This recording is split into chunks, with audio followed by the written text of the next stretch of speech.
খলিফা নাম দিয়েছে মুসলমানের। পরে ডাউট হলো যে মুসলমানদের মেয়ে কি এত নিচে নামতে পারে, এইরকম অশ্লীল কাজ করতে পারে, এত বড় পর্ন স্টার হতে পারে? সার্চ করে হাজারো চক্রান্ত তারা করে যাচ্ছে। হে যুবকেরা, আপনি বলবেন ভাইজান আপনি সব খবর রাখেন কি করে? পড়াশোনা করতে হয়, ইন্টারনেট সার্চ করতে হয়, তথ্য নিতে হয়, গবেষণা করতে হয়, তবে পাওয়া যায়। মুসলমানের ছেলেদেরকে এই মোবাইলের দ্বারাই তোমার আমার ভাইকে বিপদগামী করছে। এরা কি করছে? এখন চক্রান্ত করছে। এখন আর সেই টোটা নাই, দাঁতে করে কেটে ফেলে দিয়ে আপনাকে আমাকে বিপদগামী করার জন্য দ্বন্দ্ব লাগানোর চেষ্টা করত। এখন তা না করে এই মোবাইলের মাধ্যমে করছে। কি করে করছে? এই মোবাইলের মধ্যে অশ্লীলতা ভরে দিচ্ছে, অশ্লীলতা গেম, এমন এমন গেম দিচ্ছে, তুমি ওই গেমের মধ্যে নিমজ্জিত হয়ে থাকবে, সব ভুলে যাবে, ঘর ভুলে যাবে, সংসার ভুলে যাবে, পয়সা ভুলে যাবে, ইনকাম ভুলে যাবে, ছেলে মেয়ে ভুলে যাবে, বাপ মা ভুলে যাবে, নবী ভুলে যাবে, আল্লাহ ভুলে যাবে, নামাজ ভুলে যাবে। ওই গেম নিয়ে শুধু চালিয়ে যাচ্ছে। মুসলমানের ছেলে শুধু গেম চালাচ্ছে, DD DD DD DD DD DD, খালি গুলি করে যাচ্ছে, গুলি আর বন্ধ হয় না। আছে না? নাই। আর এই গেম লোড করার কথা কারা বলছে? আমার দেশের বড় বড় সেলিব্রিটি লোকেদেরকে টাকা দিয়ে দিয়েছে। শাহরুখ খানকে, এই নাও 50 কোটি দিচ্ছি, আমাদের গেমের অ্যাড করে দাও। সে ওসব দেখলো না, এতে মানুষের ক্ষতি হবে না উন্নতি হবে ও দেখার দরকার না। আমি টাকা পেয়েছি, ভালো করে অ্যাড করে দিচ্ছে, এই গেমটা খেলুন, এত ইনকাম হবে, এত লাভ হবে। অ্যাড করছে শাহরুখ খান, অ্যাড করছে সচিন টেন্ডুলকার, অ্যাড করছে অমিতাভ বচ্চন, অ্যাড করছে আদানি আম্বানি, সব করে মানুষকে মোবাইলে বিভোর করে রেখে দিয়েছে। এই রাত দিন মোবাইল চালিয়ে চালিয়ে চালিয়ে চালিয়ে ব্রেনটাকে নষ্ট করে ফেলছে। ভাই আমার ঠান্ডা বুদ্ধি মাথায় কিছু নাই, উন্নতি ডেভেলপমেন্ট, ভাই আমার কত তাদের মধ্যে প্রতিভা আছে, সেই প্রতিভাগুলো সব ধ্বংস করে দিচ্ছে এই মোবাইলের গেম আর তার সঙ্গে সঙ্গে কিছু অশ্লীল ভিডিও। বলবেন হুজুর আপনি জানলেন কি করে? পড়াশোনা করে জানতে পারছি মোবাইলে কি আছে। এত কিছু তো আমাদের ক্ষমতায় নাই। কোন গেম আমার মোবাইলে একটাও দেখাতে পারবেন না, কোনোদিন গেম টেম খেলিও না, কিন্তু এসব তথ্য ইন্টারনেট থেকে পাওয়া যায়।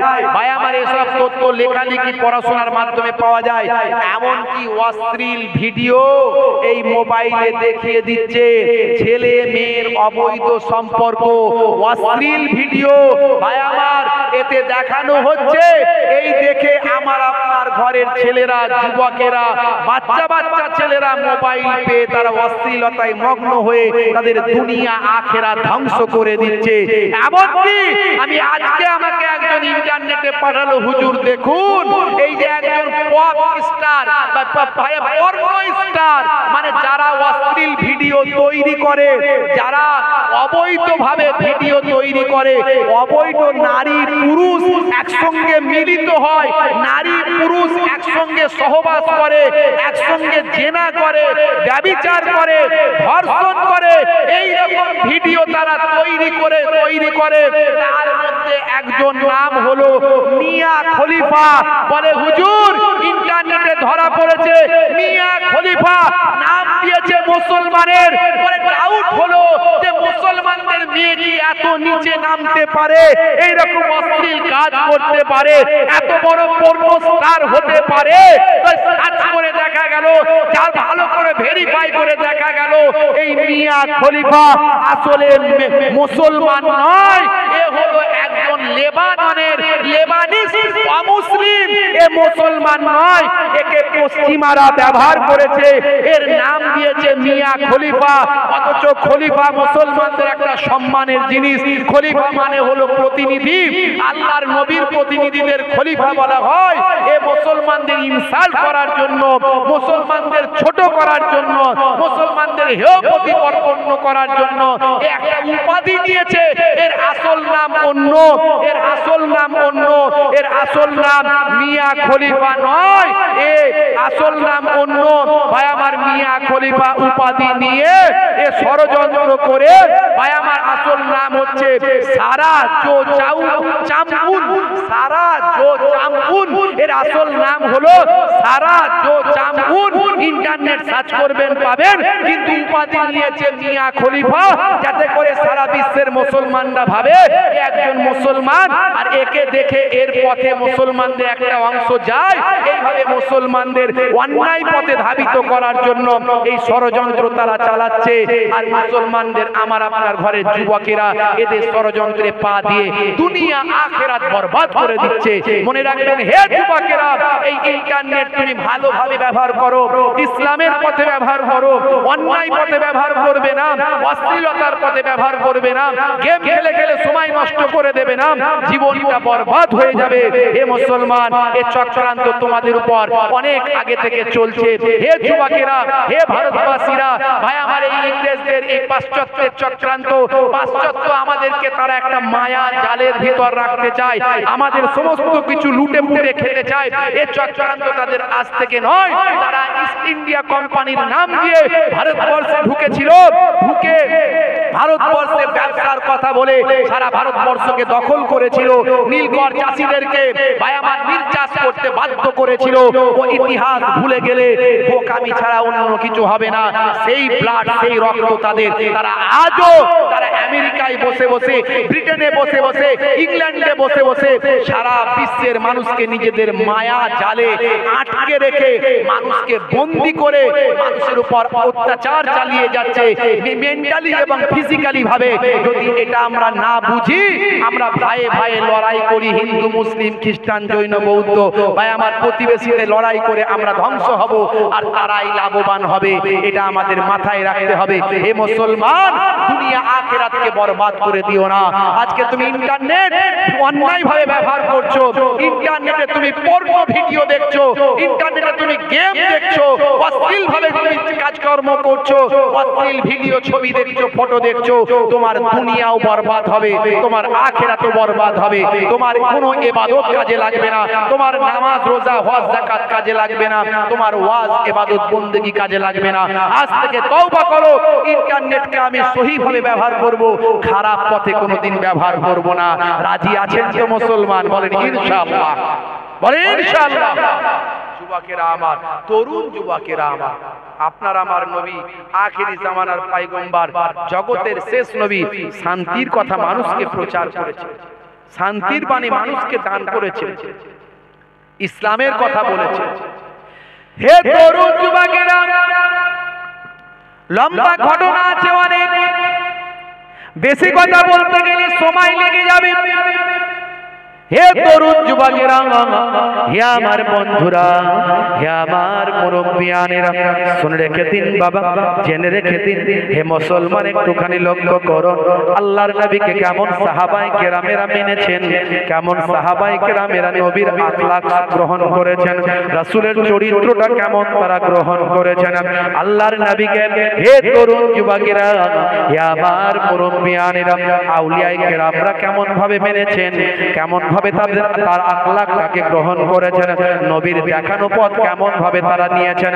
হে তরুণ যুবকেরা, হে আমার মুরব্বিয়ানেরা, বর্তমানে বড় বড় ওয়াথার পণ্ডিতেরা, বর্তমানে বড় বড় বিজ্ঞ মানুষেরা নবীর দেখানো পথ আখলাকটা কেমন ভাবে গ্রহণ করেছে।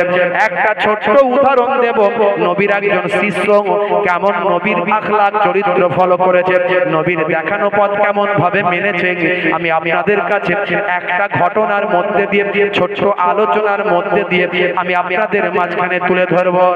কষ্ট হচ্ছে নাকি আপনাদের? আমার কথা কি খারাপ লাগছে আপনাদের? রাগ হচ্ছে না তো? কি জি বন্ধুরা আমার, তরুণ যুবকেরা আমার,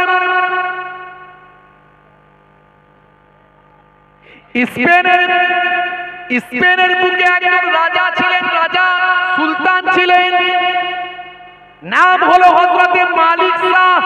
নাম শুনেছেন? হে তরুণ যুবকেরা, পৃথিবী বিখ্যাত একজন বাদশা, একজন সুলতান, নাম হলো মালিক শাহ বাবা। আজকে যেটাকে বলা হচ্ছে ভাই আমার, হে তরুণ যুবকেরা, ইস্পেহান ভাই আমার, আন্দালুসিয়া বলা হচ্ছে। হে তরুণ যুবকেরা, হে আমার মুরব্বিয়ানেরা, শুনে রেখে দিন বাবা, স্পেন বলা হচ্ছে। স্পেন ভাই আমার, এই স্পেনের জমিনে তৎকালীন যুগে আন্দালুসিয়া বলা হতো। হে মুরব্বিয়ানেরা, শুনে রেখে দিন বাবা, ভাই আমার, সুলতানের নাম হলো সুলতান মালিক শাহ।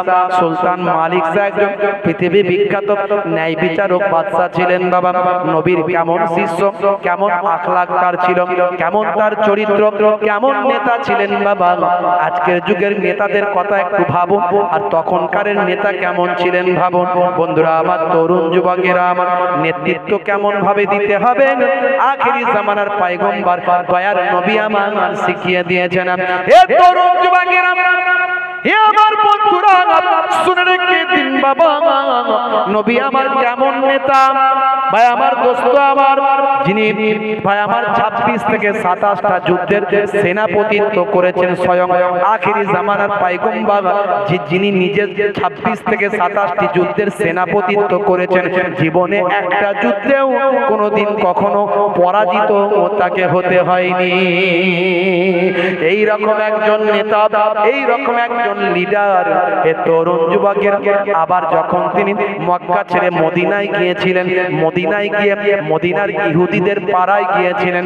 মদিনার ইহুদিদের পাড়ায় গিয়ে ইহুদি ভাইদেরকে বললেন, হে মদিনার ইহুদিরা, তোমরা যেন মনে করো না মুহাম্মদ সাল্লাল্লাহু আলাইহি ওয়াসাল্লাম মক্কা থেকে মদিনায় এসেছেন, তোমাদের মনে হয় ধরে বেঁধে শিষ্য করবেন। না না না, ইসলাম জবরদস্তি করে না, জবরদস্তি করে কোনোদিন ধর্ম পালন হয় না। চাপিয়ে দিয়ে কারোর উপর জোর করে চাপিয়ে দিয়ে কোনোদিন ধর্ম পালন হয় না।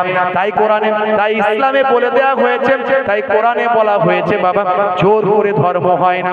ভাইরা আমার, আমার আল্লাহ কোরআন মাজিদেও জানিয়েছেন, লাকুম দীনুকুম ওয়ালিয়া দিন, তোমার কাছে তোমার দিন তোমার ধর্ম, আমার কাছে আমার দিন আমার ধর্ম। অন্য জায়গায় বলা হয়েছে লা ইকরাহা ফিদ্দিন, ধর্মে কোনো জবরদস্তি না। ধর্মটা কি জোর করার জিনিস? জোরে বলেন, এই চাপিয়ে দেওয়ার জিনিস? তোমাকে আমি যে মত মানি তোমাকে মানতেই হবে, এটা কোনোদিন কথার কথা? এটা তো ভালোবাসার জিনিস। তুমি এমন আচরণ করো, এমন চরিত্র দেখাও, এমন কাজকর্ম করো, এমন তোমার আখলাক দেখাও, অটোমেটিক তোমার ভাবনাকে সে গ্রহণ করে নেবে। কথা ঠিক না? তা না দেখাতে পেরে তুমি জোর করে মেরে ধরে বলছো যে আমার কথা তোমাকে মানতে হবে। এটা কোনো হয়? এই দেখছেন না, সারা বিশ্বের বিভিন্ন জায়গাতে এই জোর জুলুমের ধর্ম চলছে, জোর জুলুমের ধর্ম, জোর করে ধর্ম পালন যেখানে যেখানে আছে। ভাইরা আমার, আমি কোনো মানুষকে ভালো বলছি না, খারাপও বলছি না, মানুষ সবাই ভালো, খারাপ বলবো না, খারাপ বলবো না, কোন মানুষই খারাপ নয়। মানুষের মধ্যে দুটো সত্তা আছে, একটা ভালো সত্তা, একটা খারাপ সত্তা। বুঝতে পারছেন বাপেরা আমার? যার মধ্যে খারাপ সত্তা আছে, সে খারাপটাকে ভালো করতে হবে। মাতালকে দোষ দিও না, মদটাকে দোষারোপ করো। এই মদটার জন্যই মাতাল অন্যায় করছে। মাতালকে দোষ দিও না, অপরাধীকে দোষ দিও না, অপরাধকে দোষ দাও। তার মধ্যে সেই ভাবনা চেতনা তৈরি করো যাতে করে অপরাধী অপরাধ মুক্ত হয়ে যায়। কারণ সে তার খারাপ সত্তা দিয়ে কাজটা করেছে। আর এই জন্যই ধর্মের বাণী এসেছে, এই জন্যই ধর্মের কথা বলা হয়েছে। ভাইরা আমার, তরুণ যুবকেরা আমার, মুরব্বিয়ানেরা আমার, আজকে দেখুন এক শ্রেণীর সবল লোকেরা দুর্বলের উপর অত্যাচার করছে। এটা আজ থেকে নয়, বহুদিন আগে থেকে। মাইট ইজ রাইট, জর্জার মুল্লুকটার, যে যেখানে সংখ্যালঘু তার উপরে কিছু সংখ্যাগুরু মানুষ যারা খারাপ মানুষ, সবাই নয়, তারা অত্যাচার করছে। সেটা এদেশে হোক আর বিদেশে হোক, সেটা ভারতে হোক আর বাংলাদেশে হোক। অথচ ইসলাম বলেছে অন্যের ধর্মকে কোনোদিন খারাপ বলবে না, অন্যের ধর্মের উপর আঘাত করবে না, অন্যের ধর্মকে কষ্ট দেবে না, অন্য ব্যক্তিকে কখনো খারাপ বলবে না। শুধু তাই নয়, রক্তের সম্পর্কে সারা পৃথিবীর মানুষ, হিন্দু মুসলিম খ্রিস্টান জৈন যেই হয় হোক না কেন, রক্তের সম্পর্কে সারা বিশ্বের মানুষ একে অপরের ভাই, সবাই ভাই, এটা ইসলাম বলে দিয়েছে। এ কথা আর কেউ বলতে পেরেছে কিনা আমি জানি না। সারা বিশ্বের মানুষ একে অপরের ভাই, এটা আর কেউ বলতে পেরেছে কিনা আমার জানা নাই। আপনার জানা থাকলে আমাকে হোয়াটসঅ্যাপ করে দেবেন, আমি সেই রেফারেন্স গুলো বক্তব্যে তুলে ধরবো। কিন্তু ইসলাম বলেছে রক্তের সম্পর্কে সারা পৃথিবীর মানুষ একে অপরের ভাই। জোরে হবে না? এর থেকে মহানুভবতার কি আছে? আর কি মহানুভবতা দেখতে চান? কোরআনের ভুল ব্যাখ্যা করে, কোরআনের ভুল মানে করে, কোরআনের ভুল এক্সপ্লেনেশন করে মানুষকে ভুল বুঝিয়ে লাভ নাই। সঠিক কোরআন যদি পড়েন, আপনি কোরআনকে ভালোবাসবেন। আমি যেমন গীতা ভালোবাসি, আমি যেমন বেদ ভালোবাসি, আমি যেমন বাইবেল ভালোবাসি, আমি যেমন ত্রিপিটক ভালোবাসি, আমি যেমন জিন্দাবেদ ভালোবাসি, আমি যেমন ওল্ড টেস্টামেন্ট ভালোবাসি, আমি যেমন নিউ টেস্টামেন্ট ভালোবাসি, আমি কোরআন ভালোবাসি, আমি কোরআনকে ভালোবাসি। কোরআন আমার ধর্মগ্রন্থ, কোরআন আমার পথ নির্দেশক গ্রন্থ, কোরআন আমরা মানি। মনে রাখবেন, তা বলে অন্য কোন ধর্মগ্রন্থকে আমি খারাপ মানি না, সব ধর্মগ্রন্থকে আমি সম্মান করি। যখন আপনি ভালো মানুষ হবেন, তখন অন্যের ধর্মকে সম্মান করবেন। অন্যের ধর্মকে যে সম্মান করে, সেই তো নিজের ধর্মকে সম্মান করতে পারে। কথা ঠিক না ভুল?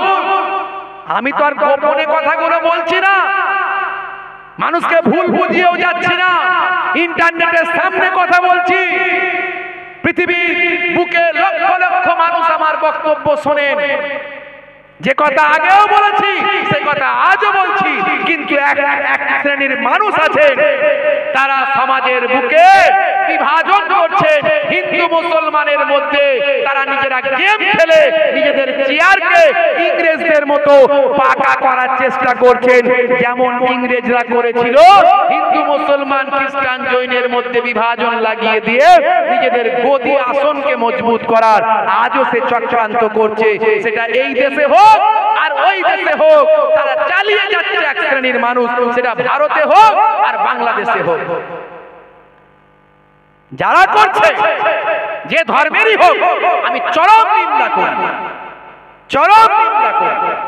বাপেরা আমার, আপনারা দেখছেন না বাংলাদেশে আজকে তারা বলছে আমরা দ্বিতীয় স্বাধীনতা অর্জন করেছি। খুব ভালো করেছো, খুব ভালো করেছো। অনেক অন্যায় করেছিল, আজকে তো পাচ্ছি আমরা কি আয়না ঘর অমুক তমুক সব বেরোচ্ছে। নিশ্চয় যেগুলো অন্যায়, অবশ্যই অন্যায় বলতে হবে। ভালোগুলো ভালো বলবো, অন্যায়গুলোকে অন্যায় অবশ্যই বলবো। কিন্তু তারপরেও তোমরা একটা মুক্ত নতুন দেশ তৈরি করার পরেও এখন আবার তোমরা এই সব অন্যায়গুলো হচ্ছে কেন? তোমরা গণতন্ত্রের উপর বিশ্বাস রাখতে পারছো না কেন? তোমরা নতুন সরকারের উপর বিশ্বাস রাখতে পারছো না কেন? তোমরা কেন আইনকে হাতে তুলে নিচ্ছ? আইনকে হাতে তুলে নিয়ে নিজের ইচ্ছা মতো তোমরা এর উপরে আঘাত, ওর উপরে আঘাত কেন করছো? সেটা সংখ্যালঘু সম্প্রদায়ের উপরেই হোক আর সংখ্যাগুরু সম্প্রদায়ের উপরেই হোক, যেখানেই হোক না কেন এগুলো করছো কেন? ইদানিং কালে তারা আবার কিছু মাজার ভাঙতে ব্যস্ত হয়ে গেছে। আপনারা দেখেছেন মাজার ভাঙছে কেন রে ভাই? বলতে শিরক হয়, তার জন্য মুফতি আছে, আইন আছে, ল আছে, বিচার আছে, কোর্ট আছে, পুলিশ আছে, মিলিটারি আছে, র‍্যাব আছে। সেসব না করে পাবলিক গিয়ে কি করছে? লাঠি সোটা নিয়ে গিয়ে মাদ্রাসা ভাঙছে, এই মাজার ভাঙছে, কবরস্থান ভাঙছে। তুমি শিরক দূরীকরণ করতে গিয়ে আল্লাহর ওলিদের ভাই আমার কবরে গিয়ে লাঠি মারছো। অথচ ইসলাম বলছে কবরকে সম্মান করতে হবে। কোন ঈমানদারের কবরে কখনো অন্যায় করলে আল্লাহ তাকে ধ্বংস করে দেবেন, তার পাটা একদিন বরবাদ হয়ে যাবে, তার হাতটা একদিন বরবাদ হয়ে যাবে। এই জ্ঞান কি তোমাদের নাই? মোল্লা মৌলবীকে এই জ্ঞানটা দেয়নি? শিরক বেদাতকে বন্ধ করতে গেলে সেই কমিটির সঙ্গে আলোচনায় বসো, প্রশাসনকে নিয়ে আলোচনায় বসো। মনে রাখবে এইভাবে কোনোদিন জোর জুলুম করে অন্যের উপরে নিজের ভাবনা চেতনাকে চাপিয়ে দেওয়া যায় না। ভাবনা চেতনা অন্তর থেকে আসে, ভালোবাসার মধ্যে দিয়ে আসে। এই ভালোবাসাকে জাগ্রত করতে হয়। ভালোবেসে জয় করো, জোর করে হিংসা দিয়ে বিদ্বেষ দিয়ে মেরে ধরে কোনোদিন জয় করা যায় না। এই জ্ঞান কি তোমাদের নাই? তুমি যে মাজারগুলো ভেঙে দিচ্ছ, ভাবছো সেই মাজারগুলো আবার আগের মতো হবে না, আবার 6 মাসের মধ্যে দেখবে আগের মতোই হয়ে গেছে, অথচ তুমি কিছুই করতে পারলে না। মাঝখান থেকে তুমি অপরাধী হয়ে গেলে, লাভের লাভ কিছু হলো না। অথচ যদি সত্যিই তুমি মাজার থেকে শিরক বেদাত মুক্ত করার ইচ্ছা তোমার থাকতো, তাহলে তাদের মন মানসিকতার পরিবর্তন করতে, সেই চেষ্টা করতে, তার দ্বারাই সত্যিকারের অপরাধ অন্যায় মুক্ত হতো। আমি দেখলাম কিছু মানুষ, আমি এই কথাটা বলিনি এতদিন, আজকে কেন বলছি, ইন্টারনেটে দেখে আমার খুব কষ্ট হয়েছে। কিছু পাগল খ্যাপা মানুষ মাজারে থাকে, দেখবে মাজারে মসজিদের পাশে কিছু পাগল খ্যাপা মানুষ থাকে। পাগল খ্যাপাদের কোনো গুনাহ আছে ভাই? কোনো গুনাহ নাই। তাদের ব্রেন ঠিক নাই, তাদের চুল, তাদের হাত পা, তাদের কথাবার্তা, তাদের নখ, তাদের মুখ, তাদের চুল, তাদের চেহারা, তাদের পোশাক দেখলেই বোঝা যাবে সাধারণ মানুষ নয়। আমাদের মতো সাধারণ মানুষ হলে তারা এইভাবে চলতো না। সেই লোকগুলোকে গিয়ে মেরেছে মাজারে গিয়ে। সেই লোকগুলো মাজারে থাকে, মাজারে থেকে কেউ একটু ভিক্ষা টিক্ষা দেয়, সেগুলো খায়, সেই নিয়ে তারা হয়তো কিছু নেশা পানীয় করে, সেগুলো অন্যায়। কিন্তু তারা তো পাগল লোক, পাগল লোক, তারা তো নেশা পানি করতেই পারে। তারা এক কোণে গিয়ে করছে, তাদেরকে বুঝিয়ে বাজিয়ে সরিয়ে দাও, বুঝিয়ে দাও, তাদেরকে পর্যন্ত মেরেছে। তারা কাঁদছে, এই ছবি ইন্টারনেটে ভাইরাল। আমার দেখে খুব কষ্ট হলো। পাগলের কোনো গুনাহ নাই। বাপেরা আমার, এগুলো সুফিজমের মানুষেরা সহ্য করতে পারে না, তাসাউফপন্থী মানুষেরা এগুলো সহ্য করতে পারে না। তুমি পাগলটাকে মেরে রক্তাক্ত করলে ও কি কাল থেকে নামাজি হয়ে যাবে? ও কি কাল থেকে আল্লাহওয়ালা হয়ে যাবে ভাবছো? কোনোদিন হবে না।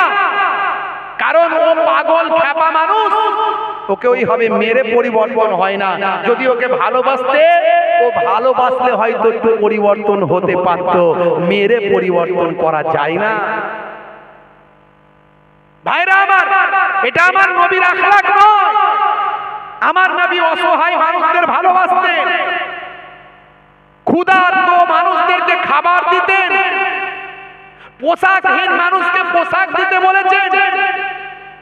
আল্লাহর নবী বলেছেন, আল মুসলিমু মান সালামাল মুসলিমুনা মিন লিসানিহি ওয়া ইয়াদিহি।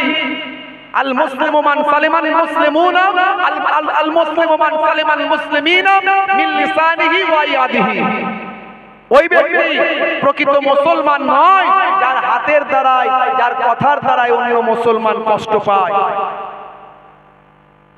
ওই ব্যক্তি মুসলমান নয়। ভাইরা আমার, তরুণ যুবকেরা আমার, কথাগুলো একটু বোঝার চেষ্টা করবেন, কথাগুলো একটু ভাববেন। আল্লাহর নবী বলেছেন, তুমি ভালো খাও, আর তোমার পাশের বাড়ির মানুষ যদি ক্ষুধার্ত অবস্থায় থাকে, মনে রাখবে তোমার ইবাদত আল্লাহর দরবারে কবুল হবে না। মুসলমানের উপর মুসলমানের 5টা হক। কটা হক? 5টা।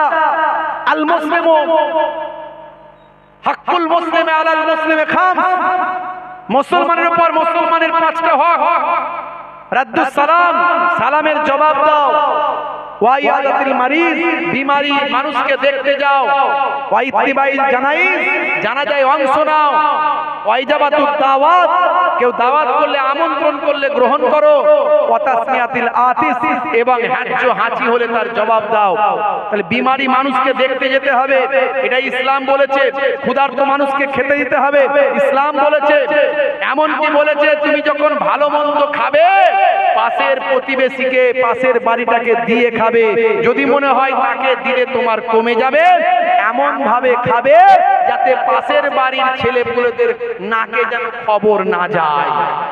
এর নাম ইসলাম, এর নাম ইসলাম। इस्लाम दयार कथा बोले, मयार कथा बोले। अंधे को रास्ता दिखाने का नाम है इस्लाम, भूखे को खाना खिलाने का नाम है इस्लाम, प्यासे को पानी पिलाने का नाम है इस्लाम, अमानत का नाम है इस्लाम, इबादत का नाम है इस्लाम और मोहब्बत का नाम है इस्लाम। সেই ইসলাম কোথায় আমাদের? সেই দিন কোথায়? নামাজও করছে, চিটিংবাজিও করছে, দাঁড়িয়ে রেখেছে, ধাপ্পাবাজিও করছে, ছেলের বিয়েতে মোটা পণ নিচ্ছে, আছে না নাই? আল ছেটে বাড়াচ্ছে, মুখ দিয়ে খিস্তি করছে, মাঝে মাঝে ক্যাচাও মেরে ফেলছে, আছে না নাই? তাস খেলছে, হ্যাঁ জুয়া খেলছে। চাচা আমার আসরের নামাজ পড়ে বেরিয়ে দেখছে ছেলেরা সব তাস খেলছে, বলছে পল্টু কি চাল মেরেছিস? বলে কেন গো চাচা? গোলাম ফেলেছি। বলে বিবি নাই? বলে বিবি দিয়ে মান না, বিবি দিয়ে গোলামে পিটাপিটি করে বেরিয়ে যাচ্ছে।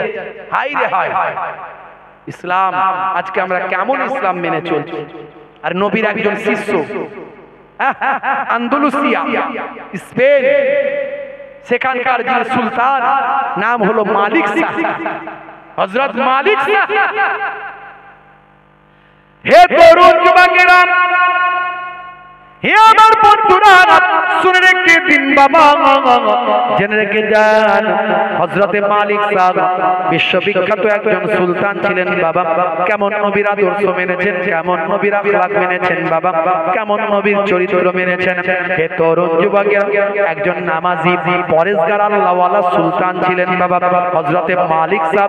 তিনি একজন পৃথিবী বিখ্যাত সুলতান। তিনি মাঝে মাঝে একটু হরিণ শিকার করতেন।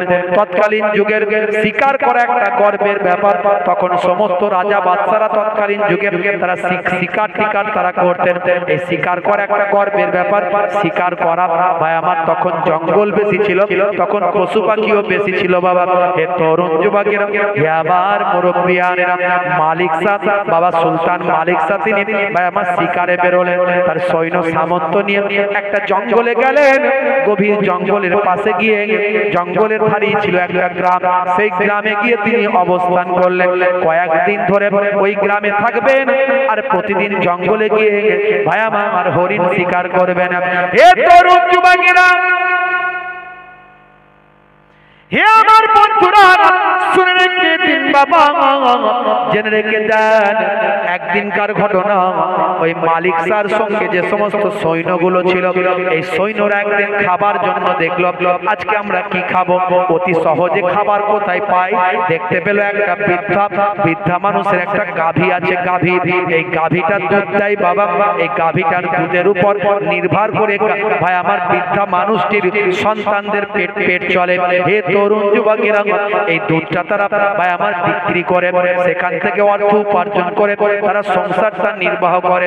এইরকম একজন বৃদ্ধা মানুষের একটাই কেবল উপায়ের জিনিস, একটা গাভী আছে। হে তরুণ যুবকেরা, ওই গাভীটাকে এই রাজা সুলতানের সৈন্যরা গিয়ে গাভীটাকে ধরল। তারা বলে আজকে আমাদের খাবার নাই, আমরা এই গাভীটাকে আজকে আহার করব। এমন সময় বৃদ্ধা বলল, হে সুলতানের সেনাপতিরা, সুলতানের সৈন্যরা, আমি একজন বৃদ্ধা মানুষ, অসহায় মানুষ, গরিব মানুষ, এই গাভী ছাড়া আমার আর অন্য কিছু নাই। এই গাভীর দুগ্ধ দহন করে আমাদের রুজি রুটি হয়। এই গাভীটাকে আপনারা খেয়ে ফেলবেন না, তাহলে আমরা অনাহারে মারা যাব। আমাদের আর রুজি রুটির কোনো ব্যবস্থা নাই। আমাদের পরিবারের রুজি রুটির ব্যবস্থা বলতে কেবল মাত্র এই গাভীটা আছে। এই গাভীটা কখনো খাবেন না। হাতে পায়ে ধরল, কত অনুনয় বিনয় করল, কত বোঝাতে লাগলো, কিন্তু সুলতানের সৈন্যরা কোনো কথা শুনলো না। হে তরুণ যুবকেরা, বুড়িটাকে চোখ দেখালো, বৃদ্ধা মানুষটিকে বকাবকি করলো, তাকে তাড়িয়ে দিয়ে গাভীটা নিয়ে গিয়ে তারা রান্না করে সবাই মিলে, সমস্ত সৈন্যরা মিলে খেয়ে ফেললো।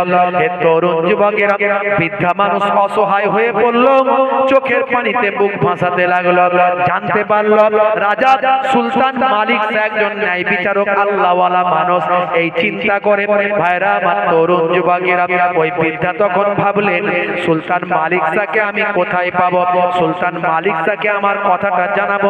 আমি জানতে পেরেছি সুলতান মালিক শাহ একজন ন্যায় বিচারক মানুষ, তিনি একজন সৎ মানুষ, আল্লাহওয়ালা মানুষ, পরেশগার মানুষ, নবী প্রেমিক মানুষ, প্রকৃত নবীর শিষ্য।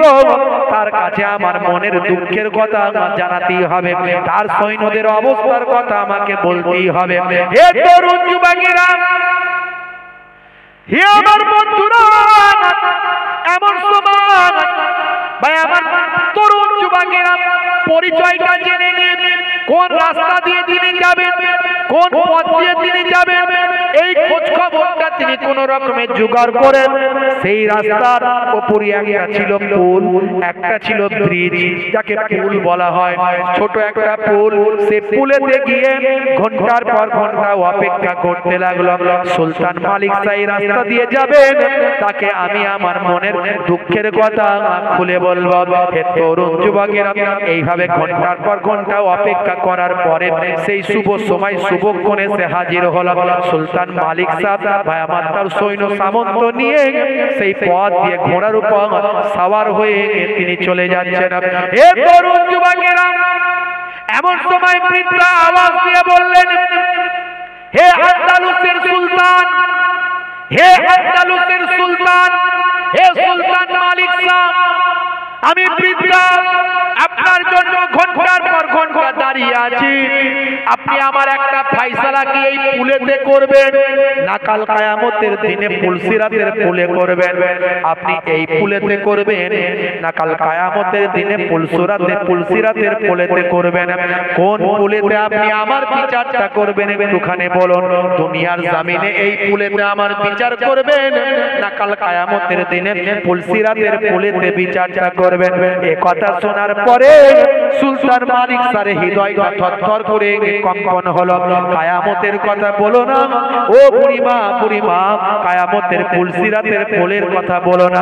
সেদিনে বিচার করার ক্ষমতা আমি সুলতান মালিক শাহের নাই, সেদিনে আমার কোনো মূল্য থাকবে না, ক্ষমতা থাকবে না। আজকে আমার ক্ষমতা আছে, বলো আজকে তোমার বিচারটা আমি এই পুলেতেই করতে চাই,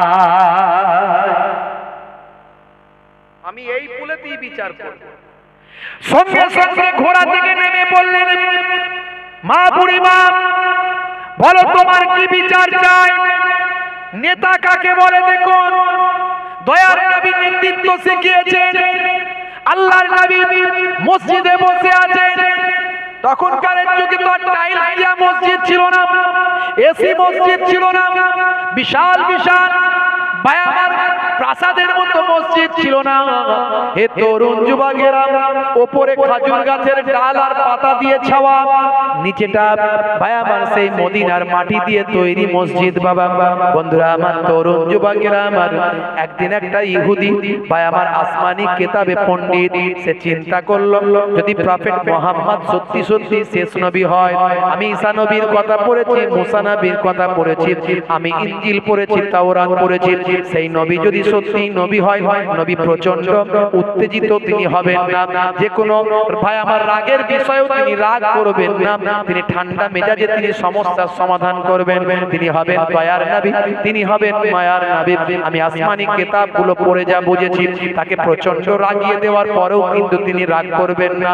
এই রকম মানুষ হবেন আখিরি জামানার পয়গম্বর। এই চিন্তা করে ইহুদি ভাই পরীক্ষা করার জন্য আখিরি জামানার পয়গম্বরের নাম ঠিকানা শুনে নিয়ে নবীকে জানার জন্য, পরীক্ষা করার জন্য ভাইরা আবার ওই মসজিদে গিয়ে নবী বসে আছেন, সাহাবায়ে কেরামদের নিয়ে বসে আছেন, আলোচনা করছেন, বক্তব্য দিচ্ছেন।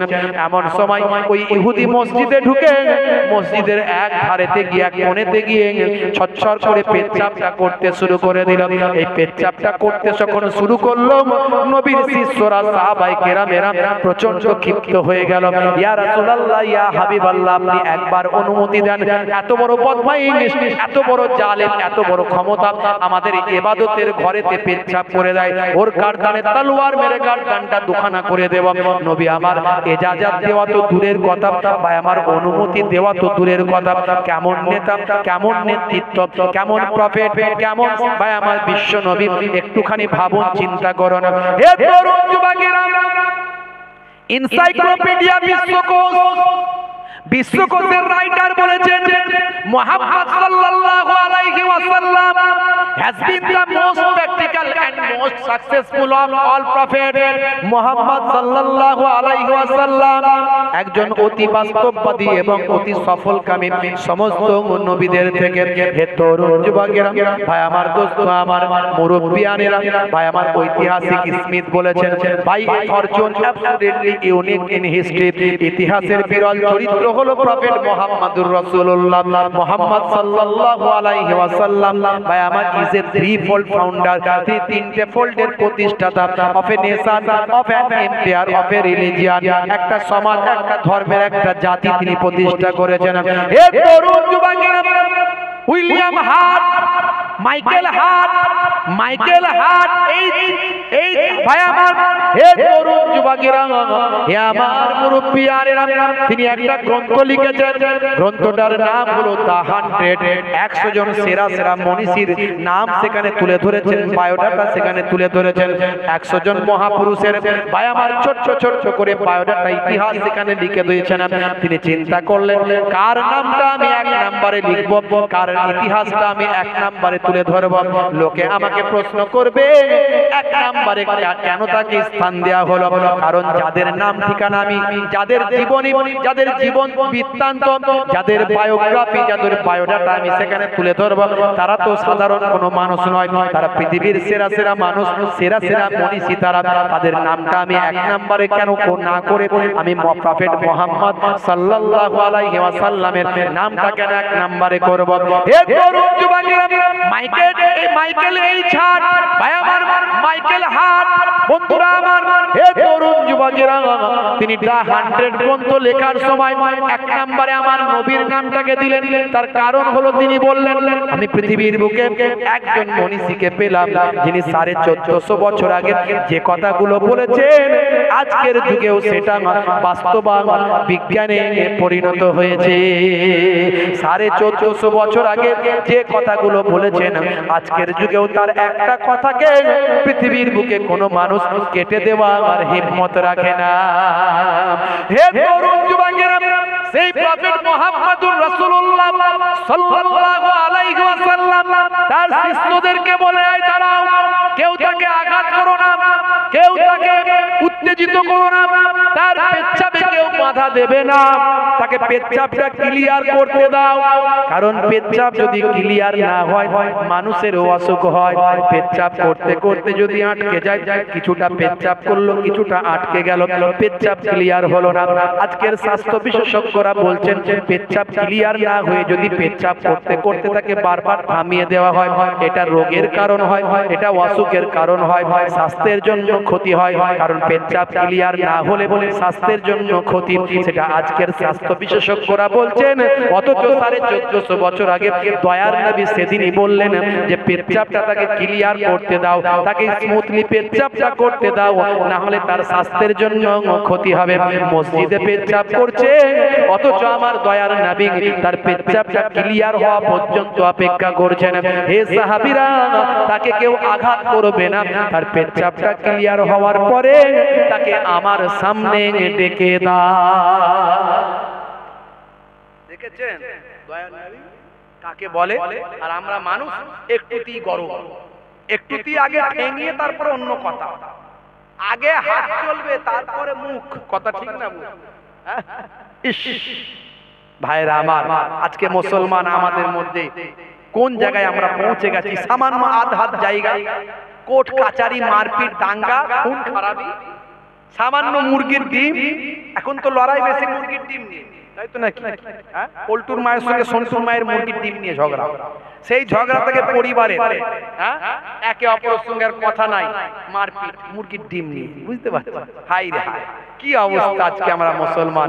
আর আমার নবীর আখলাক, এই জন্য নবীর জীবনী পড়ুন, ইন্টারনেটে মোবাইলটাকে ভালো কাজে লাগান, একটা নবীর জীবনী ডাউনলোড করে নিন, পড়ুন সেটা সময় পেলে, দেখুন জীবনটা বদলে যাবে। বন্ধুরা আমার, তরুণ যুবকেরা আমার, আল্লাহর নবী সেই সময় ইহুদিকে ডেকে বললেন, শোনো বাবা, তুমি কি জানো না এটা মসজিদ? এটা মসজিদ তুমি কি জানো না? এটা আমাদের ইবাদতের জায়গা। এই ইবাদতের জায়গাতে কখনো পেচ্ছাপ করতে নাই বাবা। তুমি কি ইচ্ছা করে করেছো না অনিচ্ছাকৃত করেছো? যদি অনিচ্ছাকৃত ভাবে করো তাহলে তোমাকে ক্ষমা করলাম, আর যদি ইচ্ছাকৃত ভাবে করো তাহলে তোমাকে আমি উপদেশ দিলাম এই অন্যায় আর কখনো করো না। যাও যাও, আমি তোমাকে ক্ষমা করে দিলাম। এ কথা শোনার পরে সেই সময় ইহুদি বলেছিল, হুজুর আমি ইচ্ছাকৃত ভাবে করেছি, তাওরাত ইনজিলে আমি পড়েছি যিনি মুহাম্মদ সাল্লাল্লাহু আলাইহি ওয়াসাল্লাম আখিরি জামানার পয়গম্বর হবেন, তিনি হবেন রাহমাতুল লিল আলামিন, তিনি দয়ার নবী মায়ার নবী হবেন। আমি আজকে সত্যি আপনার দয়া আর মায়া দেখে আমি অবাক হয়ে গেলাম, আমি বিশ্বাস করলাম আপনি হলেন আখিরি জামানার পয়গম্বর। ওই ইহুদি সেই সময় আপনার আমার দয়ার নবীর হাতে হাত রেখে শিষ্যত্ব গ্রহণ করেছিল। জোরে হবে না? আমার আপনার নবীর আখলাকে, সাহাবাদের আখলাকে পৃথিবীর বুকে লক্ষ লক্ষ নয় কোটি কোটি মানুষ নবীর ভক্ত হয়েছে। আর আমরা এমন মুসলমান হলাম, আমাদের চরিত্র আমাদের আখলাকে মানুষ নবীর ভক্ত হওয়া, ইসলামের ভক্ত হওয়া তো দূরের কথা, আমাদের ইসলামকে লোকে খারাপ বলছে, আমাদের ভাই আমার ধর্মকে লোকে খারাপ বলছে আমার আপনার কারণে। কথা ঠিক না ভুল? কথা ঠিক না ভুল? নিজেকে পাল্টান বন্ধুরা আমার, তরুণ যুবকেরা আমার। কষ্ট হচ্ছে আপনাদের, একটু হ্যাঁ হুতান কষ্ট হচ্ছে, শেষ করে দেবো আর এইটুকু বলে দিচ্ছি শুধু। হে তরুণ যুবকেরা, মালিক শাহ রহমাতুল্লাহ আলাইহি, সুলতান মালিক শাহ সেই সময় বুড়িমাকে বললেন, কি আওয়াজ কেন হচ্ছে, শেষ করে দেবো? এ কারা কারা চান না হাত তুলে দেখান তো দেখি। এতজন চান না সত্যি সত্যি? না ঝোঁকে ঝোঁকে হাত তুলে ফেলেছে, ঝোঁকে মিস্টেকে, মানে গাড়ি এমন চলছে ব্রেক মারলি ডিস ব্রেক ফেল করে ফেলবে নাকি? না এটুকু, বেশি না আর বলবো না, শেষ করব। হে তরুণ যুবকেরা, হে আমার বন্ধুরা, শুনে রেখে দিন বাবা, জেনে রেখে দেন, সুলতান মালিক শাহ বাবা সেই সময় ঘোড়া থেকে নেমে পড়লেন, নেমে বললেন, মা বুড়িমা, ও মা বুড়িমা, বিচার এখানেই হবে, পুলসিরাতের বলে বিচার করার ক্ষমতা আমার নাই। কাল কিয়ামতের দিনে মহাপ্রলয়ের পরে আল্লাহ বিচার করবেন, ওখানে বিচার করার আমার ক্ষমতা নাই। মা বুড়িমা, বিচার এখানেই হবে। বলো মা, মা মা, তোমার বিচারটা কি করতে হবে বলো মা? আমি আন্দোলুসিয়ার আমি সুলতান মালিক শাহ তোমার সামনে দাঁড়িয়ে আছি, বলো তোমার কি অভিযোগ, কি দুঃখ, কি কষ্ট আছে বাবা? সেই সময় বুড়িমা বললেন, ও বাবা সুলতান মালিক শাহ, আমার বিচার হলো আপনার সৈন্যদের বিরুদ্ধে। কি হয়েছে? কোন নেতার কাছে গিয়ে তার লোকের বিরুদ্ধে বিচার চাইলে পাবেন তো? বিচার পাওয়া যাবে তো? আর বিচার চাইছে কার কাছে? সুলতানের কাছে, তার সৈন্যদের বিরুদ্ধে। আমার বিচার চাই আপনার সৈন্যদের বিরুদ্ধে। বলে কি হয়েছে বলো? আপনার সৈন্যরা আমার একমাত্র উপায়ে গাভী, সেই গাভীটাকে ধরে খেয়ে ফেলেছে। আমি কত অনুনয় বিনয় করলাম, আমার একটাই মাত্র গাভী, আমার উপায় আর অন্য কিছু নাই। আমি একজন বৃদ্ধা বিধবা, আমি একজন মহিলা, আমি বৃদ্ধা মহিলা, আমার সন্তানদের মুখের আহার দিয়ে এই গাভীটার ওসিলায়, এই গাভীটার দুগ্ধ বিক্রি করে, এই গাভীটার দুগ্ধ বিক্রি করে সেখান থেকে আমার সংসার চলে। আমি কত অনুনয় বিনয় করলাম, কত আবেদন নিবেদন করলাম।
ব্যাটারি শেষ তো, ব্যাটারি শেষ, এই হয়ে গেছে। কি ব্যাটারি পাল্টালে? তাহলে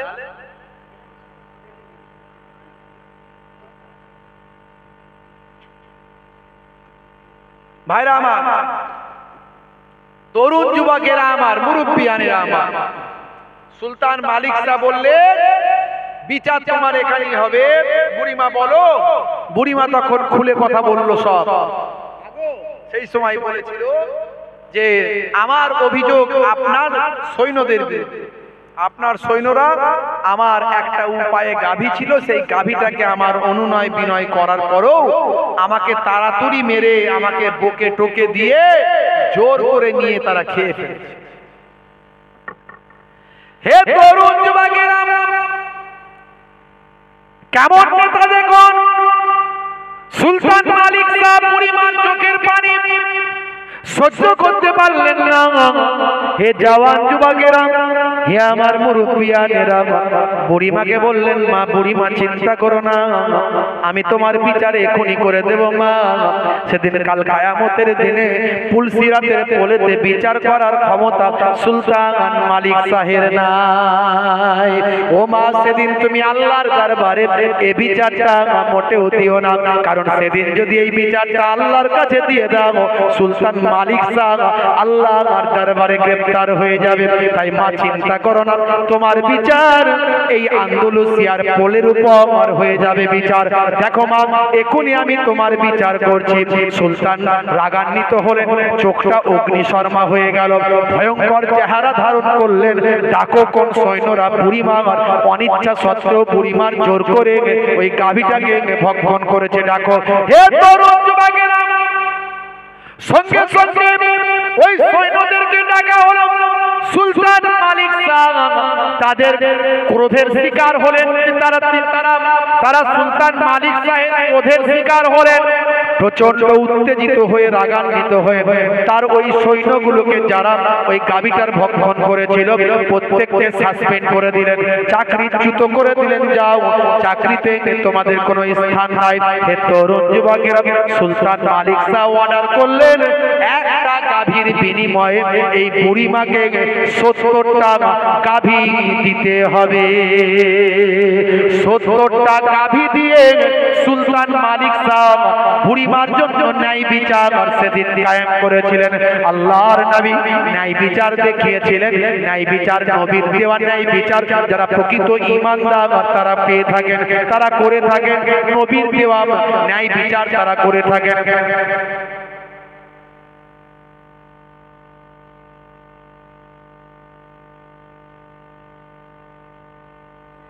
না না, অটোমেটিক লুজ হয়ে যাচ্ছে। হ্যাঁ, আমি হাতি দিই তো ওখানে, তাহলে বন্ধ হচ্ছে কি? তোমার লুজ ক্যান্সেল হচ্ছে। সুলতান মালিক শাহ সেদিন বিচার করেছিলেন। বলার উদ্দেশ্য হলো, দেখুন একজন প্রকৃত নবীর শিষ্য কেমন ন্যায় বিচারক হয়। ভাইরা আমার, শুধু আমার নবী নবী নবী নবী করলে হবে না, নবীর দেখানো পথ আমাদের গ্রহণ করতে হবে। আজ থেকে প্রতিজ্ঞা করতে হবে,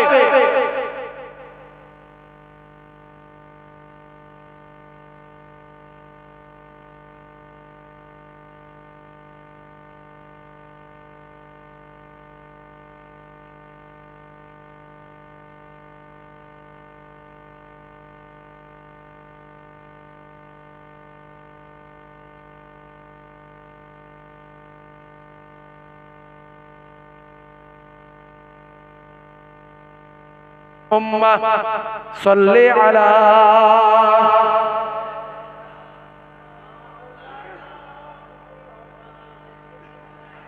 وعلى آله। ভাইরা আমার, এই কথাটা বলি শেষ করে দিই। তাহলে আমার নবী শুধু নবী নবী নবী নবী করলে হবে না, নবীর বেলাদাত আর সিরাত শুনলে হবে না, রাসূলের জীবন জিন্দেগি রাসূলের নির্দেশকে মানতে হবে। আজকে মুসলমান সেই নবীর দেখানো পথে চলতে হবে, আমার নবীর আখলাক চরিত্র গ্রহণ করতে হবে, নবীর আদর্শকে জীবনে বাস্তবায়িত করতে হবে। আমার নবী সবচেয়ে বেশি মেহনত করেছেন সমাজের বুকে নামাজ প্রতিষ্ঠা করার জন্য। বেনামাজি হলে হবে না, সবাইকে নামাজি হতে হবে। রাজি আছেন তো নাকি? এই রাজি আছেন? অনেকে আওয়াজ দিচ্ছে না, আবার অনেকে ইনশাআল্লাহর মশলা দিচ্ছে। ওরা জানে মশলা যে ইনশাআল্লাহ বললে মানে আল্লাহ যদি চায়, নামাজ না পড়লে বলে আল্লাহ চাইনি তো হয়। লাইন ভালো, সব জায়গায় মুফতি ফতোয়াগিরি, বুঝতে পারছেন তো? অনেক লোক দেখবেন যেখানে ডেঞ্জারাস ব্যাপার থাকে, হ্যাঁ এই মাকে ডাক্তারখানা নিয়ে যাবে, মায়ের শরীর অসুস্থ, ইনশাআল্লাহ নিয়ে যাবেন, তার মানে নিয়ে যাবেন মাকে, মা বয়স হয়ে গেছে ঘরে বসে মরে যাক। লাইন বুঝতে পারছেন তো? হ্যাঁ ভাইরা আমার, আর যেখানে ইনশাআল্লাহ বলা দরকার সেখানে বলবে না। বাপেরা আমার, তরুণ যুবকেরা আমার, নামাজ পড়তেই হবে। এখানে ইনশাআল্লাহ বলে মুক্তি দেওয়ার, ছাড় দেওয়ার কোনো রাস্তা নাই। কোরআন মাজিদে ডাইরেক্ট 82 বার, আর ভাই আমার ইনডাইরেক্ট নামাজের নির্দেশ 700 বার করা হয়েছে। আপনি যদি একবার নামাজ ছেড়ে দেন, 700 বার আল্লাহর কথাকে অমান্য করলেন। এখানে নিশ্চয় সবাই নামাজি, কথা ঠিক না ভুল?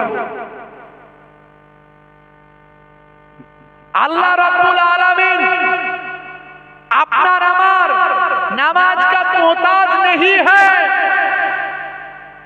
रब्बुल आलमीन आपका और मेरा नमाज का मोहताज नहीं है। अल्लाह रब्बुल आलमीन कोई नमाज पढ़े या ना पढ़े, अल्लाह का कोई लेना देना नहीं है। नमाज अल्लाह का इबादत है। মনে রাখবেন, আমার আল্লাহ তাআলা দেখতে চান কে নামাজি হলো আর কে বেনামাজি হলো, কে ওয়াফাদার হলো আর কে ওয়াফাদার হলো না। কোন ওয়াফাদাर है, कौन नमाज पढ़ता है, कौन काम से ज्यादा नमाज को मोहब्बत करता है। काम छोड़ के जो मस्जिद में जाता है, खेत छोड़ के जो मस्जिद में जाता है, घर छोड़ के जो मस्जिद में जाता है, बाजार छोड़ के जो मस्जिद में जाता है, दुकान छोड़ के जो मस्जिद में जाता है, वो वफादार है। और जो दुकान में रहता है नमाज छोड़ता है, जो खेत में रहता है नमाज छोड़ता है, वो गद्दार है।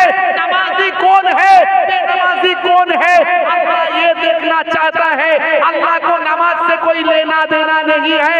अल्लाह बंदा को देखता है, वो गद्दार है और कौन वफादार है। আমার আল্লাহর যদি নামাজ আপনি না পড়েন, আল্লাহর কোনো ক্ষতি হবে? জোরে বলেন, ক্ষতি হবে? তাহলে আল্লাহ নামাজের কথা বললেন, দেখতে চান কে ওয়াফাদার আছে আর কে গদ্দার আছে। দেশ का गद्दारों को देश में रहना নামুমকিন है। যদি এই দেশের গদ্দার হয়, এই দেশে থাকতে তাকে কেউ দেবে? আপনি এই ভারতে খাবেন আর ভারতের বিরোধিতা করবেন, আপনাকে ভারত সরকার থাকতে দেবে? देश के गद्दारों को देश में रहना नामुमकिन है, तो अल्लाह के गद्दारों को दुनिया में रहना कैसे मुमकिन है? জোরে বলেন, কথা ঠিক না ভুল? ভাইরা আমার, আজ থেকে বুকে হাত দিয়ে প্রতিজ্ঞা করুন, আমার নবী নামাজকে প্রতিষ্ঠা করতে এসেছিলেন। আলহামদুলিল্লাহ আপনারা সবাই নামাজি। আপনারা ভাববেন না যে আপনারা গাদ্দার, না না, সবাই নামাজি। কেউ 5 ওয়াক্তের নামাজি, কেউ জুম্মার নামাজি। এই জুম্মা পড়ে না এমন কেউ আছে নাকি এখানে? আমাদের দিকে একটা আছে এরকম, জুম্মাও পড়ে, জুম্মাও পড়ে। ওরা হলো গাদ্দার। যারা জুম্মাও পড়ে না, এই নামাজও পড়ে না, আবার দেখা গেল ঈদ বকরাইদও পড়ে না, ওরা হলো ওই নামাজি, বেনামাজি। নামে মুসলমান দাবি করে, কিন্তু আলহামদুলিল্লাহ আপনাদের এখানে সবাই নামাজি, কথা ঠিক না বল? কিন্তু শুধু জুম্মার নামাজি হলে হবে না, ঈদ বকরাইদের নামাজি হলে হবে না। নামাজি হতে হবে 5 ওয়াক্তের, কাজা হলে কাজা পড়বে, নামাজ ছেড়ে দেবেন না। কষ্ট হলে বসে পড়বেন, দাঁড়াতে পারেন না বসে পড়ুন। বসারও ক্ষমতা নাই, শুয়ে পড়ুন। আপনি খুব কষ্ট হচ্ছে, শুধু ফরজ ওয়াজিব গুলো পড়ুন, সুন্নত নফলটা না পারলে তবুও আল্লাহর কাছে ছাড় পাবেন, আল্লাহ নবীর কাছে ছাড় পাবেন। ইয়া রাসূলুল্লাহ, আমি তোমার সুন্নত পড়তে পারিনি, খুব কষ্টের মধ্যে ছিলাম। কিন্তু ফরজ আপনাকে ছাড়া যাবে না, আপনাকে ওয়াজিব ছাড়া যাবে না। ভাইরা আমার, আজানে 17টা ওয়ার্ড আছে, 17টা ওয়ার্ড আজানে আছে, অর্থাৎ ভালো করে অঙ্ক কষলে দেখা যায় 17 রাকাত হলো ফরজ নামাজ। ফরজ নামাজ হচ্ছে 17 রাকাত। ফজরের 2 রাকাত, জোহরের 4 রাকাত, আসরের 4 রাকাত, মাগরিবের 3 রাকাত, এশার 4 রাকাত। দেখুন 17 রাকাত মিলছে না মেলে? বাপেরা আমার, আজানের শুরু আল্লাহ দিয়ে, নামাজের শেষ আল্লাহ দিয়ে। আল্লাহু আকবার আল্লাহ দিয়ে, আসসালামু আলাইকুম ওয়া রাহমাতুল্লাহ শেষ। দেখুন, আজানের শুরু থেকে আল্লাহ, নামাজের শেষ দিয়ে আল্লাহ। অর্থাৎ আপনি আজান আর নামাজের মধ্যে পুরো আল্লাহর, আপনার জালের মধ্যে আল্লাহর নৈকট্যের মধ্যে আপনি রয়ে গেলেন। নামাজ ছেড়ে দেবেন না বাপ আমার, আর রাসূলের সুন্নত। যারা দাড়িটা কাটেন, এই দাড়িটা রাখেন। এখন নেতা মন্ত্রী, বিরাট কোহলি, হরভজন সিং, খেলোয়াড় মেসি, তারা পর্যন্ত দাড়ি রেখেছে। আপনার লজ্জা কিসে? কে কি বললো দেখার দরকার নাই। বড় রাখতে মহিবুল্লাহ হুসাইনের মতো বড় দাড়ি রাখতে লজ্জা লাগে? লোকে চাচা বলবে, আমাকেও তো অনেকে চাচা বলে, আমি ভাই বলি। দেখি আমার থেকেও বয়স্ক বুড়ো, সে আমাকে চাচা বলছে, তা আমি তাকে একটু ভাইপো বলে মজা নিলাম। এরকম বুড়ো লোককে ভাইপো বলা সৌভাগ্য কজনের হবে? কথা ঠিক না বল? কথা ঠিক না বল? তা আমি একটু ভাইপো বললাম, আমার চাচা যখন বলছে আদর করে, এই ভাইপো বললাম, অসুবিধে কি আছে? তা আপনার যদি মনে হয় লজ্জা লাগবে, আমার মতো বড় দাড়ি যদি নাও রাখতে পারেন, ছোট রাখুন, কিন্তু দাড়ি কাটবেন না, রাখুন। আজ বলতে কবে মারা যাবেন গ্যারান্টি নাই। কবরে দেওয়ার পরে মুনকার নাকির ফেরেশতা যখন এসে বলবে মান রব্বুকা, দেখতে পাবে মুখের দাড়িটা দেখা, নবীর সুন্নত বলে রাখা মুখের দাড়িটা দেখা, হতে পারে ওই দাড়ি হবে নাজাতের জারিয়া। তাই দাড়িটা কাটবেন না বাবা মা। দুটো জিনিস করবেন। আজকের এই নবীর জীবনী আলোচনা থেকে পৃথিবীর মধ্যে সবচেয়ে শ্রেষ্ঠ আলোচনা হলো নবীর আলোচনা। পৃথিবীর মধ্যে সবচেয়ে শ্রেষ্ঠ আলোচনা হলো নবীর আলোচনা।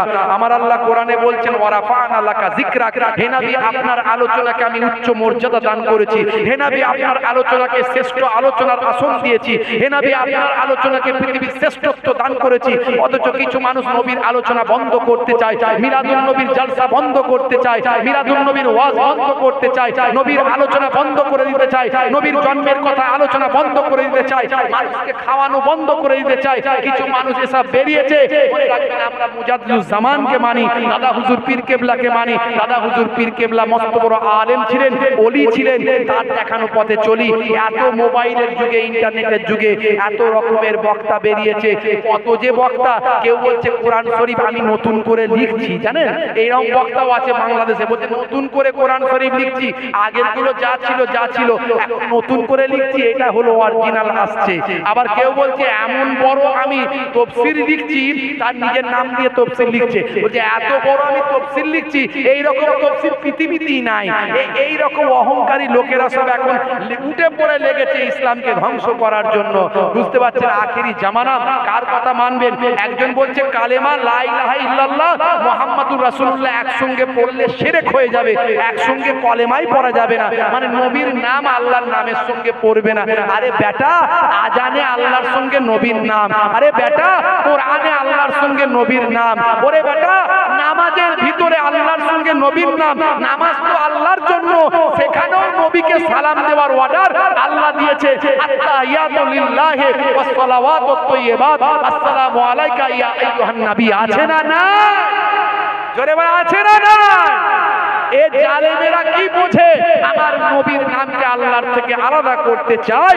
আল্লাহ বলছে আমার বন্ধুকে আমার সঙ্গে রাখতে চায়, আর এই জালেমেরা আল্লাহর নাম থেকে নবীকে আলাদা করতে চায়। কিয়ামতে এরা নবীর দুশমনের খাতায় নামটা উঠিয়ে দেবে, নবীর দুশমনের খাতায় চলে যাবে। মনে রাখবেন, আখেরি জামানায় ফিতনা ফাসাদে পড়বেন না। কত রকমের দল, সব বায়ামার পড়াশোনা না করে, মাদ্রাসায় না পড়ে এই ইন্টারনেটের মুফতি হয়ে গেছে। এখন ফতোয়া শেষ নাই, এসব কথা বাদ দিয়ে ভাই আমার, আমি ছোট হুজুরের নাতি, আমি খারাপ হতে পারি, আমার কাছে আসবেন না। কোন হুজুর কোন পীরজাদা কি করেছে দেখার দরকার নাই। মুজাদ্দিদুজ জামান দাদা হুজুর পীর কেবলার পথ মত হক এবং তার পথ মতকে হাজার হাজার আলেম ওলামারা হক হিসাবে প্রমাণ করেছেন। সেই মুজাদ্দিদুজ জামানের দেখানো পথে চলবেন, আল্লাহ রাব্বুল আলামিন আমাদের নিশ্চয় সিরাতুল মুস্তাকিম পথের প্রতীক বানিয়ে দেবেন। বলুন আল্লাহুম্মা আমিন, বলুন আল্লাহুম্মা আমিন। ভাইরা আমার, যাই হোক দোয়া রাখবেন। শেষ করছি, প্রত্যেকে 3 বার সূরা ফাতিহা, আলহামদুলিল্লাহ শরীফ 3 বার, সূরা ইখলাস, কুল হুয়াল্লাহু শরীফ 3 বার দরুদ শরীফ পাক তেলাওয়াত করেন। মনে রাখবেন আর কি গজল শুনবে, অনেক গজল বলেছে। আপনারা তেলাওয়াত করতে থাকেন। ভাইদের আবেদনে একটা গজল আমাকে বলতে হবে বলছেন, কি গজল বলি বলুন দেখি। একটা আপনারা তেলাওয়াত করতে থাকেন। আল্লাহুম্মা সাল্লি,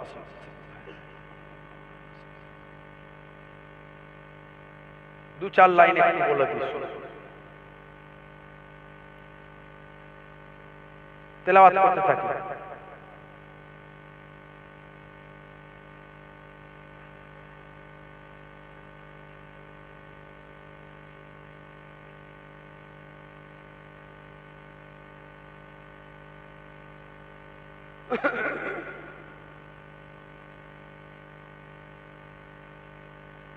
আমাকে ডেকে নাও নবী তো জাহান, আমি যে তোমার মদিনার গোলাম।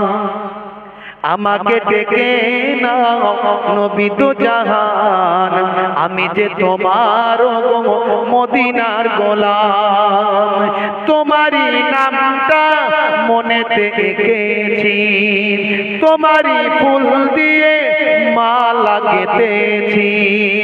তোমারই নামটা মনেতে এঁকেছি, তোমারই ফুল দিয়ে মালা গেঁথেছি। তোমারই ইশকে আমি যে ডুবেছি, তোমারই সাফাত আমি যে চেয়েছি। আমাকে ডেকে নাও নবী তো জাহান, আমাকে ডেকে নাও নবী তো জাহান, আমি যে তোমার গো মদিনার গোলাম। জোরে হবে না? কারা কারা মদিনায় যেতে চান হাত তুলে দেখান তো। মাশাআল্লাহ, আল্লাহ কবুল করেন। বলুন আল্লাহুম্মা আমিন, বলুন আল্লাহুম্মা আমিন। রাসূলের রূহানি নেক নজর যদি আমাদের উপর পড়ে যায়, পয়সা না থাকলেও কোনটা দিয়ে মদিনায় যাওয়া হবে বুঝতে পারবেন না। তুমি যে ধরাই নিয়ে এলে শান্তি, লাখো কোটি হৃদয়ে পেল যে প্রশান্তি। সব আমারই লেখা, একটু ভাঙাচোরা কবি তো মাঝে মাঝে কলম ধরলে একটু লিখে ফেলি আর কি। তুমি যে ধরাই নিয়ে এলে শান্তি, লাখো কোটি হৃদয়ে পেল যে প্রশান্তি। তোমারই নামেতে কলম ধরেছি, তোমারই নাম আমি কণ্ঠে গেয়েছি। জোরে হবে না? তোমারই নামেতে কলম ধরেছি, তোমারই নাম আমি কণ্ঠে গেয়েছি। আমাকে ডেকে নাও নবী তো জাহান, আমাকে ডেকে নাও নবী তো জাহান, আমি যে তোমার মদিনার গোলাম। জোরে হবে না? তোমারই নামটা মনেতে এঁকেছি, তোমারই ফুল দিয়ে মালা গেঁথেছি। তোমারই নামটা মনেতে এঁকেছি, তোমারই ফুল দিয়ে মালা গেঁথেছি। তোমারই ইশকে আমি যে ডুবেছি, তোমারই সাফাত আমি যে চেয়েছি। আচ্ছা, আমরা যা আমল করছি ডাইরেক্ট জান্নাতে যেতে পারবো নবীর সাফাত ছাড়া? পারবো বলে মনে হচ্ছে? আমার তো মনে হচ্ছে আমি আমারটা বলছি, মনে হয় হবে না। যদি নবী একটু সুপারিশ করে তবেই হওয়া সম্ভব, না হলে হওয়া সম্ভব নয়। সেখান থেকে আমি লিখেছি, তোমারই নামটা মনেতে এঁকেছি, তোমারই ফুল দিয়ে মালা গেঁথেছি, তোমারই ইশকে আমি যে ডুবেছি, তোমারই সাফাত আমি যে চেয়েছি, আমাকে ডেকে নাও নবী দু জাহান, আমাকে ডেকে নাও নবী দু জাহান, আমি যে তোমার গো মদিনার গোলাম। জোরে হবে না? আল্লাহ কবুল করুন, আল্লাহুম্মা আমিন। আমার সঙ্গে সকলে একবার তওবা ইস্তেগফার করেন, তওবার ইস্তেগফার সকলে করেন।